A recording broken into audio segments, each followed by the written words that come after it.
The Limits of Language. Wittgenstein and the Quest for Clarity. Chapter 1. Vienna, 1903. A city sick with ideas. The Danube, a bruised serpent slithering through the heart of Vienna, reflected a city churning with anxieties as intricate as its cobblestone streets. The year was 1903, and the air crackled with the electricity of a coming storm. Coffee houses, thick with the fumes of Turkish tobacco and the desperation of frayed nerves, were battlegrounds for philosophical justs. Sigmund Freud, a dark prince in a velvet waistcoat, held court, his theories of the repressed ID slithering into Viennese parlors like a poisonous snake. Gustav Klimt's gilded canvases pulsed with a decadent beauty that masked a gnawing sense of impending doom. Into this swirling vortex stepped Ludwig Wittgenstein, a young man with a shock of unruly dark hair and eyes that burned with a peculiar intensity. He was the scion of an industrial dynasty, his pockets heavy with inherited wealth, yet burdened by a restless intellect that ached for answers. The University of Engineering was his first stop, a pragmatic choice for a man of means. But the equations failed to ignite the fire within him. It was Bertrand Russell, the charismatic British philosopher, who whispered the siren song of logic, luring Wittgenstein into the labyrinthine world of language and thought. Russell saw in Wittgenstein a kindred spirit, a mind as sharp as a honed blade. Wittgenstein devoured philosophical treatises like a starving man at a banquet, his mind wrestling with the giants of the field. Frege, Bolzano, and the enigmatic Gottlob Frege. Language, he became convinced, was the key that unlocked the very essence of reality. Each word, a meticulously crafted tool, held the power to illuminate or obscure the world around us. His days were consumed by fervent discussions, nights spent scribbling furiously in notebooks overflowing with equations and cryptic symbols. Sleep was a luxury he could ill afford. One evening, at the Café Herrenhof, a smoky den frequented by Vienna's intellectual elite, Wittgenstein found himself embroiled in a heated debate with a group of philosophers. His voice, raw with intensity, sliced through the haze of cigarette smoke. He spoke of the limitations of language, the treacherous gap between word and world. His arguments were met with skepticism, then growing annoyance. The Viennese, accustomed to intellectual sparring, found his vehemence disconcerting. Yet, there was something undeniably compelling about his conviction, a sense that he was on the verge of a revelation that would shatter the foundations of their world. As the night wore on, and the argument reached a fever pitch, Wittgenstein slammed his fist on the table, a startling gesture for a man of such restrained demeanor. "The problem," he declared, his voice trembling with a barely contained passion, "is not the world, gentlemen, but the language we use to describe it." The words hung heavy in the air, a declaration of war against the very tool that had become his obsession. Little did he know, this battle with language would consume him, leading him down a path of radical ideas, self-doubt, and a restless search for the perfect way to express the inexpressible. Chapter 2. Skjolden, 1913. A hermit's refuge. A decade had bled into the next, each year a wrinkle etched onto the face of Vienna. The anxieties that had simmered beneath the surface had erupted. The Great War, a monstrous shadow cast across Europe. Wittgenstein, a man seemingly built for introspection rather than war, found himself enlisted in the Austrian army. Yet, even amidst the din of battlefields, his mind remained fixated on his philosophical crusade. He retreated whenever possible, seeking solace in the stark beauty of a small Norwegian village called Skjolden. Here, nestled amongst snow-capped peaks and fjords the color of gunmetal, he built a simple wooden hut, a physical manifestation of his desire for intellectual isolation. The days were punctuated by the rhythmic crash of waves against the shore, the only sound competing with the incessant scribbling of his pen. The solitude was both a blessing and a curse. Unburdened by the distractions of Viennese society, Wittgenstein's thoughts took on a feverish intensity. He wrestled with the implications of his earlier pronouncements, the notion that language itself was inherently flawed, a net forever failing to capture the wriggling fish of reality. His notebooks overflowed with cryptic aphorisms, each one a shard of a larger, elusive truth. Loneliness, however, gnawed at the edges of his days. Letters from friends in Vienna spoke of a world transformed by war, a world he felt increasingly distant from. Even Bertrand Russell, his philosophical mentor, seemed to have grown impatient with Wittgenstein's increasingly radical pronouncements.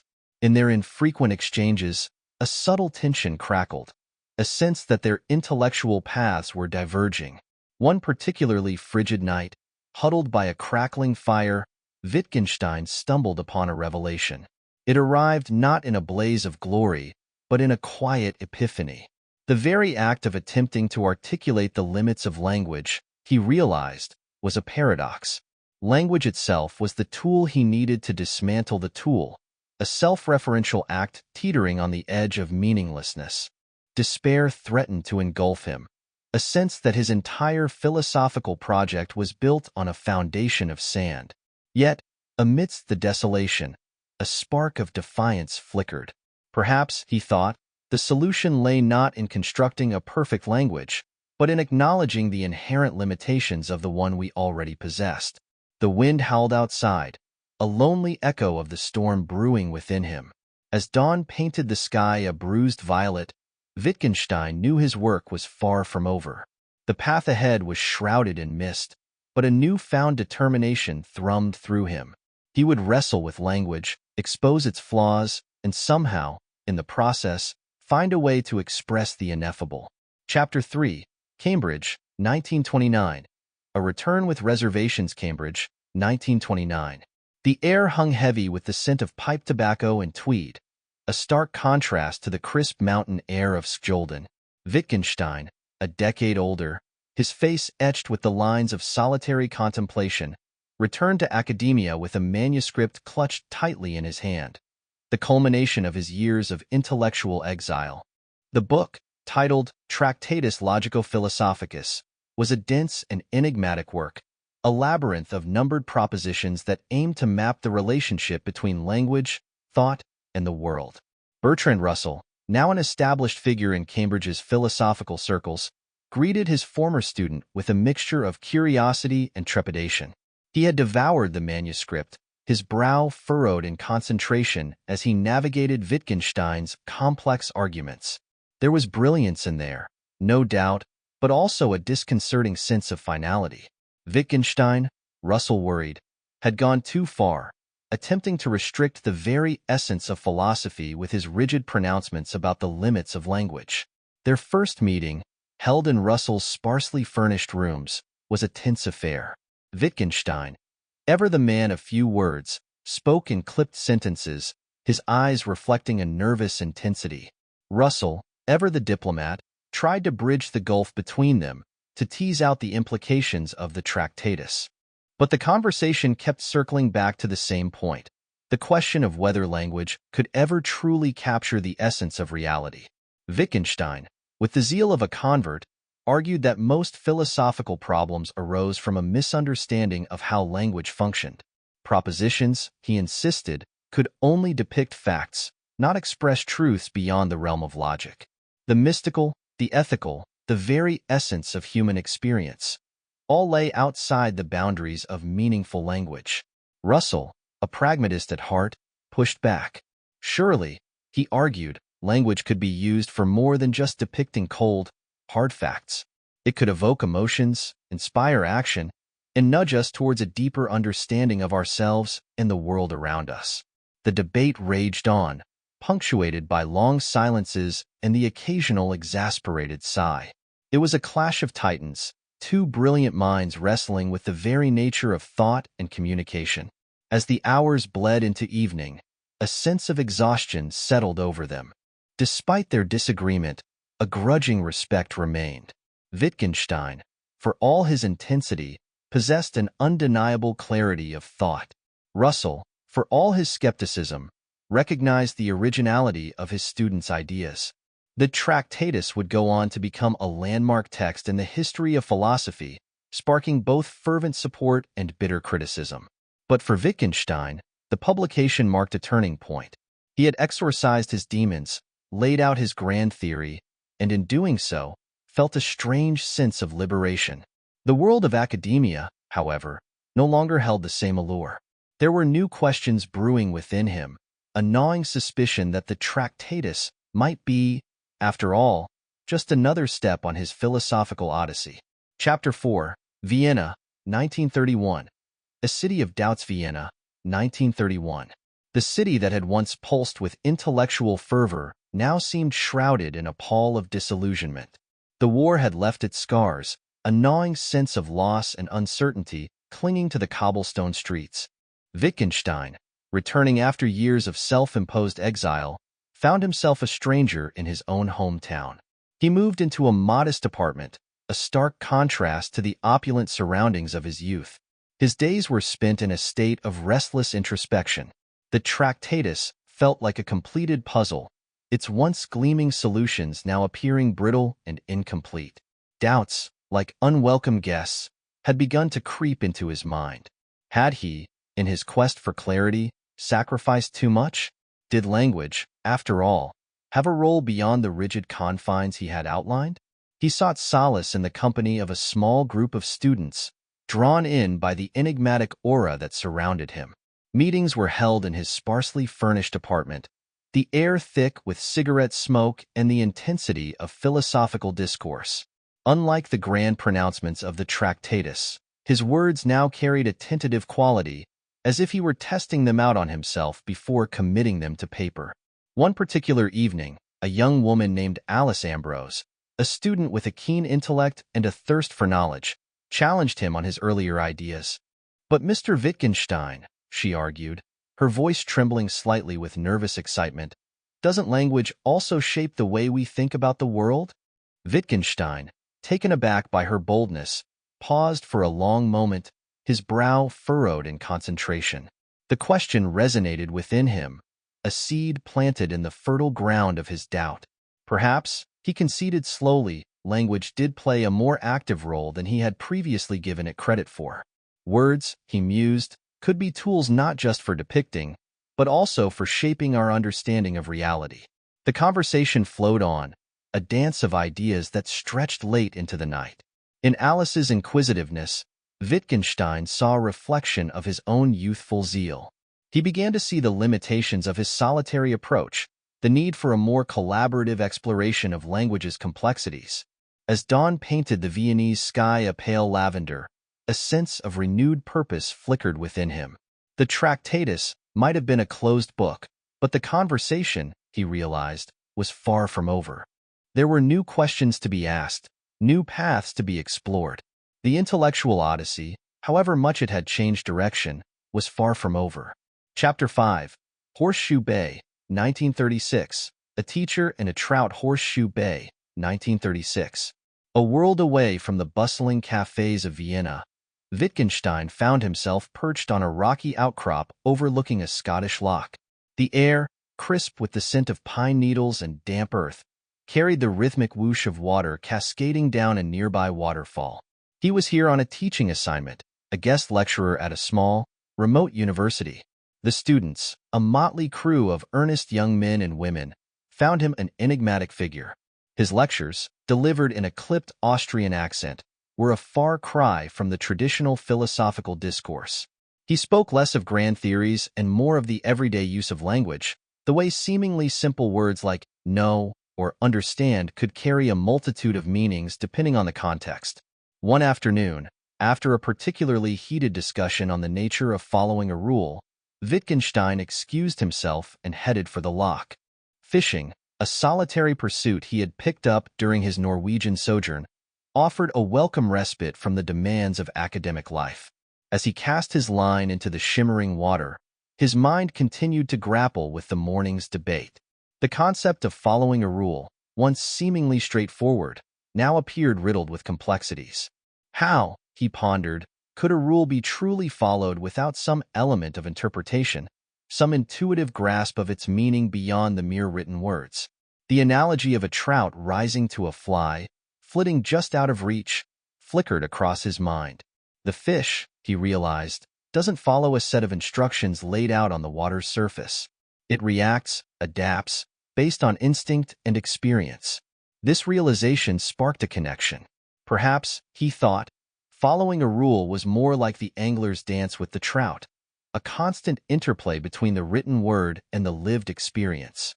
The rule provided a framework, but it was the individual's judgment, their ingrained understanding of the context, that ultimately determined the action. As the sun dipped below the horizon, casting long shadows across the loch, Wittgenstein reeled in his line. The days catch a meager offering of a single trout. Yet, the intellectual breakthrough felt like a far greater reward. The world, he realized, was not a collection of isolated facts waiting to be described, but a dynamic web of language, action, and interpretation. The key to understanding it wasn't rigid rules, but the messy, nuanced way we navigated them in everyday life. Chapter 6, London, 1939. A World on the Brink, London, 1939. The air crackled with a different kind of tension now. War loomed on the horizon, a dark cloud threatening to engulf Europe once more. Wittgenstein, back in England after his stint in Scotland, found himself increasingly drawn to the company of another philosopher, a young man named Karl Popper. Their conversations, held in cramped cafes filled with the murmur of anxious voices, were a stark contrast to the introspective musings of his Viennese days. Popper, with his boundless energy and infectious enthusiasm, challenged Wittgenstein's newfound focus on the everyday. Language games, he argued, were all well and good, but they couldn't exist in a vacuum. Philosophy, he insisted, had a role to play in critiquing society, in questioning the very foundations of power and knowledge. Wittgenstein, ever the skeptic, found himself both irritated and intrigued by Popper's grand pronouncements. The idea of philosophy as a weapon, a tool to dismantle oppressive systems, felt alien to him. Yet, he couldn't deny the urgency of Popper's concerns. The world was teetering on the brink of chaos, and the ivory tower of philosophical inquiry suddenly felt strangely irrelevant. One particularly gloomy evening, as the news of the Nazi invasion of Poland crackled over the radio, a tense silence settled between them. The weight of the world pressed down on them, a tangible presence in the smoky haze of the cafe. Perhaps, Wittgenstein finally said, his voice low and hesitant, there is a place for both. Language games can help us understand how meaning is constructed, even in the most oppressive regimes. By deconstructing their language, we can expose the lies they peddle. Popper, surprised by the concession, considered this for a moment. Perhaps you're right, he said slowly. Language can be a cage, but it can also be a key. The conversation continued late into the night, a tentative exploration of a new path for philosophy. It wouldn't be a grand unified theory, but a tool for chipping away at the edges of obfuscation, a way to illuminate the complexities of language even in the face of a world teetering on the edge of destruction. Chapter 7, Cambridge, 1942. A beacon in the dark. Cambridge, 1942. The city, once a bastion of intellectual discourse, now bore the scars of war. Buildings stood peppered with bomb damage, the once vibrant streets echoing with an unsettling emptiness. Yet, amidst the devastation, a small flame of philosophical inquiry continued to flicker. Wittgenstein, a man seemingly out of step with the times, found himself back at Cambridge, a reluctant but crucial member of a wartime philosophy group. The group, a motley crew of young philosophers and mathematicians, gathered in a dimly lit room, the only source of warmth a crackling fireplace. The war raged on, a constant shadow hanging over their discussions. But here, amidst the bombs and the rationing, they sought solace in the pursuit of truth, a defiant act of intellectual resistance.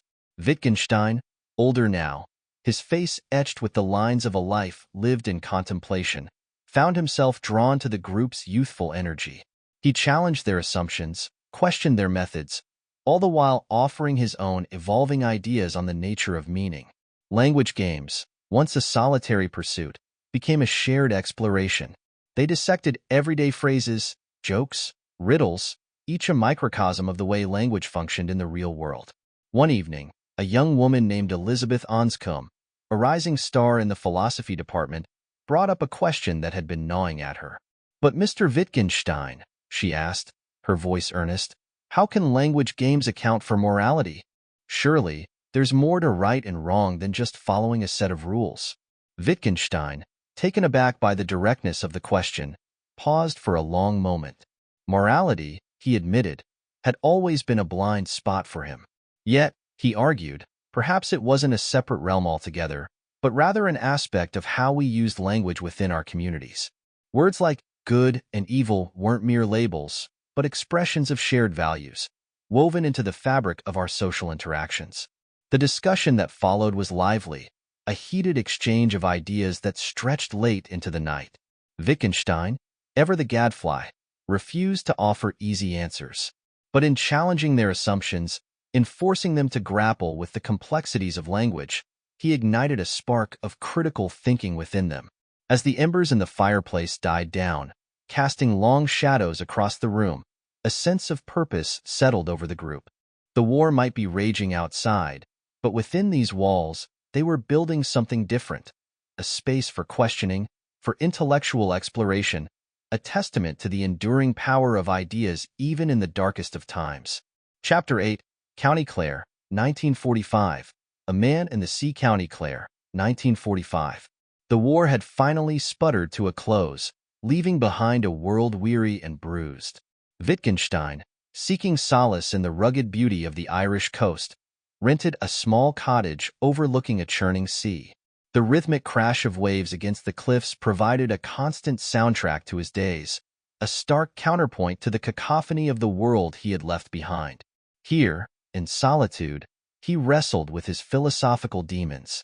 The ideas he had explored in Cambridge, the notion of language games as a way to understand meaning, felt incomplete.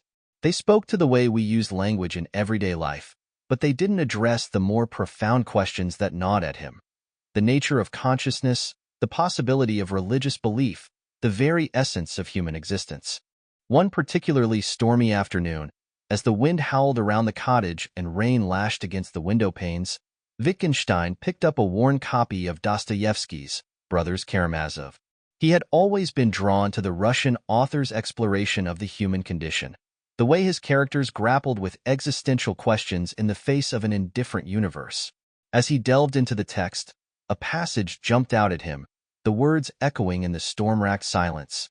If it is to be truth, if it is to be complete truth, you must firsthand, you yourself, personally, taste of that knowledge which life can give. The words struck a chord deep within him. His entire philosophical career, he realized, had been a cerebral exercise, an attempt to understand the world through the sterile lens of logic and language games. But what about lived experience? What about the raw emotions, the joys and sorrows that made up the tapestry of human existence? This realization sparked a shift within him. He began to keep a journal, a record not just of his philosophical musings, but of his own experiences, his encounters with the natural world, his reflections on art and literature. The act of writing, once a tool for precise analysis, became a way of exploring the messy, unquantifiable aspects of being human. As the weeks turned into months, a sense of peace settled over him. He wouldn't abandon his philosophical inquiries, but he would approach them with a newfound humility, acknowledging the limitations of language and the power of lived experience. The vastness of the sea, the relentless pull of the tide, became a metaphor for the complexity of the world, a world that could never be fully captured by words, but could be approached with a sense of wonder and awe. Chapter 9. Oxford, 1947. A Farewell Symphony. Oxford, 1947. The scars of war were slowly healing, but a sense of disillusionment hung heavy in the air. Wittgenstein, a man nearing the end of his life, found himself at Oxford, a reluctant academic superstar. His lectures, delivered in his characteristically blunt manner, drew throngs of students eager to hear the man who had revolutionized philosophy. Yet, he felt increasingly out of step with the academic world. The focus on his philosophical investigations, the culmination of his later work on language games, felt like a misrepresentation of his journey. He yearned to move beyond, to grapple with the ethical and aesthetic dimensions of life that his earlier work had left unexplored. One afternoon, after a particularly grueling lecture, he found himself drawn to a small music recital held in a dimly lit college hall. A young woman was playing Bach on the violin, the poignant melodies filling the space with a melancholic beauty. As the final notes faded into silence, a hush fell over the audience, broken only by Wittgenstein's sigh, a sound that resonated with a deep sense of longing. The music, he realized, touched something within him that language could not. It spoke to the emotions, the ineffable experiences that lay beyond the reach of words. This wasn't a replacement for philosophy, but a necessary complement, a reminder of the limitations of his chosen field. Later that evening, he met with a young student named Norman Malcolm, a man who would become his literary executor and confidant. In their conversation, a new theme emerged, the possibility of a good life. Not a life governed by rigid rules, but one guided by a sense of integrity, a commitment to authenticity and compassion. Perhaps, Wittgenstein said, his voice raspy with age, philosophy isn't just about analyzing language games. Perhaps it's also about helping us live better lives. The conversation continued late into the night, a testament to Wittgenstein's evolving philosophy. He was no longer the iconoclastic young man who had sought to dismantle language. He was an elder statesman, acknowledging the limitations of his own theories, yet still wrestling with the big questions about meaning, existence, and the good life. As dawn broke over Oxford, casting a golden hue on the ancient buildings, Wittgenstein felt a strange sense of peace. He might not have all the answers, but the journey itself, the relentless pursuit of truth, had been a life well lived. Chapter 10. Cambridge, 1951. A Life in Fragments. Cambridge, 1951. Spring had arrived, a hesitant guest in a city still recovering from the harsh winter. Yet, within the confines of a small hospital room, a different kind of winter had settled. Wittgenstein, his body ravaged by cancer, lay propped up against pillows, his once intense gaze softened by pain and introspection. He had returned to Cambridge a year earlier, a frail ghost of his former self. The philosophical investigations, the culmination of his later work, had finally been published, met with a mixture of acclaim and confusion. But for Wittgenstein, the book felt like a closed chapter, a record of a journey he had already embarked on in his solitude. His days were punctuated by visits from friends and students. Conversations, once his lifeblood, were now conducted in hushed tones, punctuated by long pauses and racked coughs. Yet, his mind remained sharp, his curiosity undimmed. He spoke of his newfound appreciation for poetry and music, forms of expression that transcended the limitations of language he had spent his life analyzing. One afternoon, a young woman named Rush Rees, a former student who had become a close friend, sat by his bedside. She read him aloud from a collection of Emily Dickinson poems, the words echoing softly in the sterile room. As the final lines of a poem faded, Wittgenstein spoke, his voice barely a whisper. Perhaps, he said, his eyes closed, the meaning of life isn't a grand theory, but a collection of these moments. A shared experience, a connection, a glimpse of beauty that transcends words. Rush squeezed his hand gently, a silent acknowledgement of the profound shift in his thinking. The man who had once sought clarity and certainty now embraced the fragmentary nature of life, the way meaning emerged from the messy interplay of language, experience, and human connection. A few days later, on a crisp April morning, Wittgenstein slipped away peacefully. He left behind no grand unified theory, no definitive answers to the big questions that had plagued him throughout his life. But in his relentless pursuit of truth, his willingness to challenge his own assumptions, and his evolving understanding of language and meaning, he had left an indelible mark on the landscape of philosophy. The news of his death spread quickly, sending ripples through the philosophical world. Tributes poured in, hailing him as a giant, a revolutionary who had redefined the boundaries of their discipline. Yet, for those who had known him personally, his legacy was more profound. He was a man who had wrestled with demons, both internal and external, and emerged with a newfound humility and a deeper appreciation for the complexities of human existence. As the world moved on, the echoes of his intellectual battles resonated through the halls of academia. But in the quiet corners of cafes and libraries, his ideas continued to be debated, his challenges pondered. His life, a testament to the enduring power of curiosity, served as a reminder that the most important questions are often the ones that remain unanswered.